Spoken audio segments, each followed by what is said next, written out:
Mickey Story Tabit के पास वाले सुनसान रास्ते से एक गाड़ी गुजर रही थी। गाड़ी किसी नवविवाहित जोड़े की थी। अंदर दूल्हा, दुल्हन, ड्राइवर और दूल्हे की छोटी बहन बैठी हुई थी। तभी अचानक दुल्हन ने अपने पति से कुछ कहा। क्या? लेकिन इतनी रात को तुम जंगल की तरफ जाओगे? तुम दुल्हन के जोड़े में सजी हुई हो और पता है ना माँ ने क्या कहा था? शादी वाली रात को इस तरह के इलाके में नहीं जाना चाहिए, कुछ भी हो सकता है। अरे लेकिन अब मैं क्या करूं? घर थोड़ी देर बाद आने वाला होता तो मैं कंट्रोल भी कर लेती, लेकिन घर तो अभी बहुत दूर है। प्लीज साइड में गाड़ी रुकवाओ ना। विवेक ने ड्राइवर को गाड़ी रोकने के लिए कहा।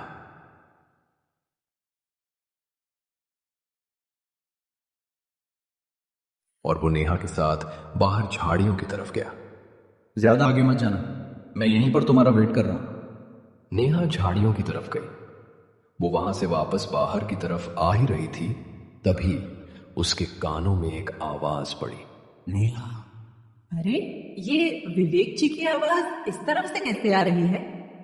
वो तो बाहर की तरफ खड़े थे ना। लगता है शायद मेरा वहम होगा। नेहा। इस बार फिर से जब नेहा को पीछे से विवेक की आवाज सुनाई दी तो उसे लगा कि शायद विवेक उसके साथ कोई मजाक कर रहा है। उसने पीछे मुड़कर देखा, मगर विवेक वहां पर नहीं था।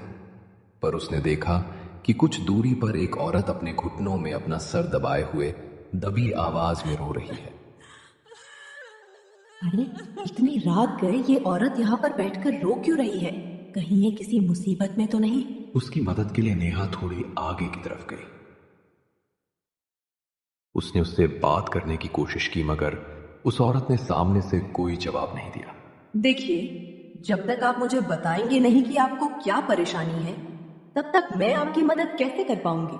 और इस तरह से जंगल में इतनी रात को आपके लिए सेफ नहीं है। आप एक काम कीजिए, मेरे साथ चलिए। हम आपको पुलिस स्टेशन या किसी सुरक्षित जगह पर छोड़ देंगे। इस बार भी उस औरत ने नेहा की बात पर कोई जवाब नहीं दिया। नेहा को कुछ अजीब लगा, इसलिए वो वापस वहां से जाने लगी। नेहा। इस बार विवेक की आवाज सुनकर नेहा पूरी तरह डर गई और उसने जैसे ही पीछे मुड़कर देखा तो डर के मारे उसकी चीख निकल गई। बचाओ! वो औरत ठीक उसके सामने खड़ी थी, मगर उसके चेहरे का मांस पूरी तरह से गल चुका था, जिस पर अनगिनत कीड़े रेंग रहे थे। उसने भयानक तरह से मुस्कुराते हुए नेहा की तरफ देखा। नेहा ने वहां से भागने के लिए जैसे ही अपने कदम पीछे किए तो उसने नेहा की गर्दन को अपने दोनों हाथों से जकड़ लिया। नेहा खुद को छुड़वाने के लिए उसके हाथों पर वार करने लगी तो वो नेहा के शरीर पर अपने पैने नाखूनों से खरोंचे मारने लगी। नेहा फिर से जोर से चिल्लाई, छोड़ो मुझे, छोड़ो! उसके चीखने की आवाज सुनकर विवेक झाड़ियों की तरफ दौड़ा। तभी कुछ देर बाद उसे नेहा झाड़ियों में बेहोश पड़ी मिली। ओ माय गॉड, ये क्या हो गया नेहा को? नेहा, नेहा! विवेक ने नेहा को जगाने की कोशिश की, मगर वो होश में नहीं आई।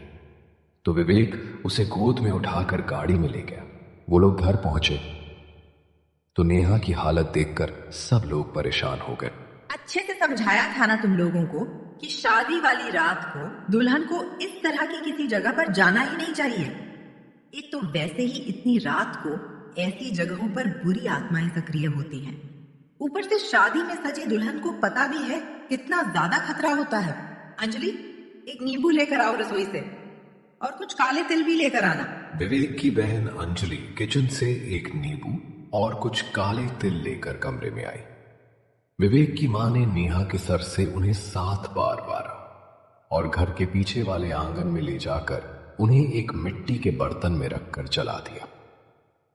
कुछ देर बाद नेहा को होश आया और 1-2 दिन में उसकी तबीयत भी ठीक हो गई। सबको लगा कि अब सब बिल्कुल ठीक हो गया है, इसलिए उन्होंने इस बारे में ज्यादा सोचा नहीं।